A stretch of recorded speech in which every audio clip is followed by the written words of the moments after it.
Hello friends, આજે આપણે બનાવી રહ્યા છીએ અળવીના પાત્રા અને તુરિયાનું શાક. તો તેના માટે મેં લીધા છે ઘરે જ ઉગેલા અળવીના નાના પાન.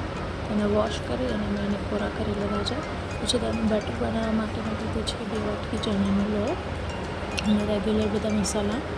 તો આપણે બેટર બનાવશું એમાં એડ કરીશું 2 વાટકી ચણાનો લોટ, ધાણા જીરું, મીઠું, મરચું, કાળા મરીનો પાવડર, વરિયાળી, ધનિયાનો પાવડર, ગરમ મસાલો, લીંબુ, તેલ અને પાણી એડ કરી અને આપણે એક સરસ રીતનું બેટર બનાવી લઈશું.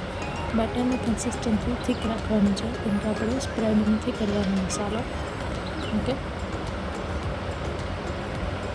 આ રીતની કન્સિસ્ટન્સી રાખવાની છે અને નાના પાનને આપણે ચોપ કરી લઈશું અને ત્યારબાદ આપણે આ પાનને બેટરમાં સારી રીતે મેશઅપ કરી લઈશું, કેમ કે બેટર થીક છે તો સારી રીતે હલાવવા પડશે. ત્યારબાદ એક પેનમાં પાણી લઈ કાંઠો મૂકી અને એક થાળીમાં ઓઇલ ગ્રીસ કરી લઈશું અને ત્યારબાદ પાત્રાના પાનનું બેટર છે અને થાળીમાં સારી રીતે લગાવી લઈશું. 20 મિનિટ રાખવાનું છે.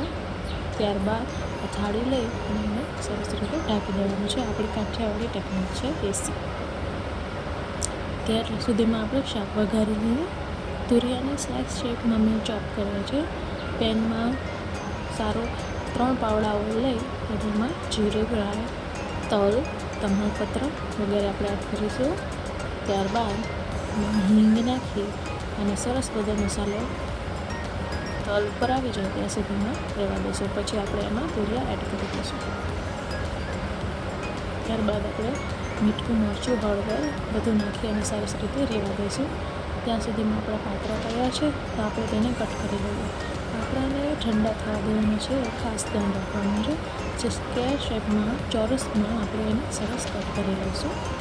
જો એકદમ ફ્લિપ થાય છે સરસ રીતે અને ચોંટતા નથી, કેમ કે આપણે ઓઇલ ગ્રીસ કર્યું. તો હવે આપણે તેને શાકમાં એડ કરી દીધા છે અને થોડું એવું પાણી એડ કરી અને સરસ રીતે એને ઉકળવા દઈશું. અને તમે જોઈ શકો છો કે આપણું શાક તૈયાર છે. ઘરેથી જરૂર ટ્રાય કરજો. Thank you.